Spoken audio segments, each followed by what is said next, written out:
and they have very distinctive characteristics. This is a primate, and you'll see that among our primate characteristics are very large eyes that are set towards the front of the face. Well, look at the characteristics of this animal.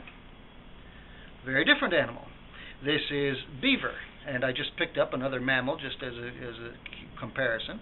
In beavers, well, their eye sockets are not right in front of their head. Their eye sockets are placed laterally to the sides of the head, and they don't have sort of binocular stereoscopic vision looking forward. That has to do with something to do with early on in primate evolution. There was an advantage to having that binocular and even color vision, and it is preserved over 60-odd million years. We still have that characteristic today. Our teeth are very distinctive among the primates. They're quite generalized, and you'll see that there's a thing called a dental formula. It talks about it describes the number of teeth in each quadrant.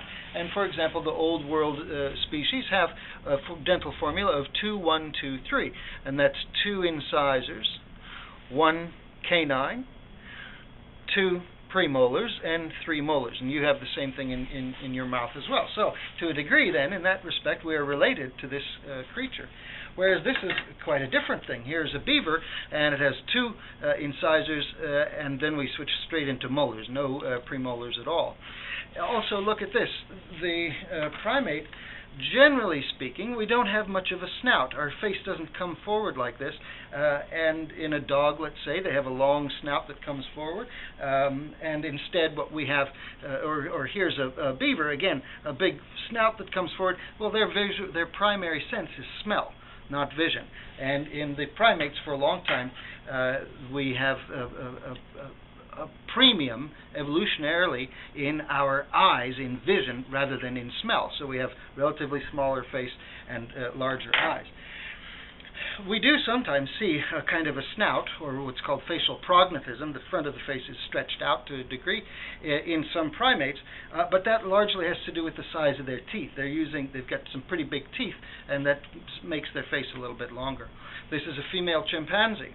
And again, she shares characteristics with other primates, and for example, a relatively large brain compared to the rest of the body. Again, large eyes facing forward, a set of teeth that are what do we call heterodont. That is, hetero meaning different. These teeth are different in the same mouth.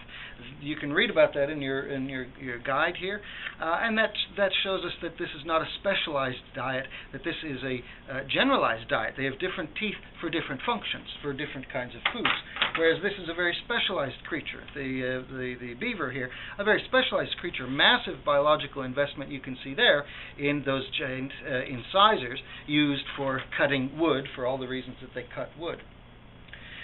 Well, I just wanted to run through some of those ideas for you. That should give you a hand with understanding the introduction to the primate order and the sort of time depth that you see in this diagram.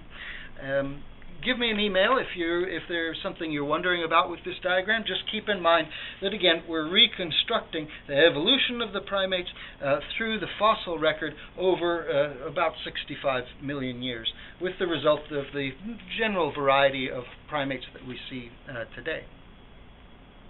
All right? I think that's it for now. If I have any more to talk about this week, I'll post another video.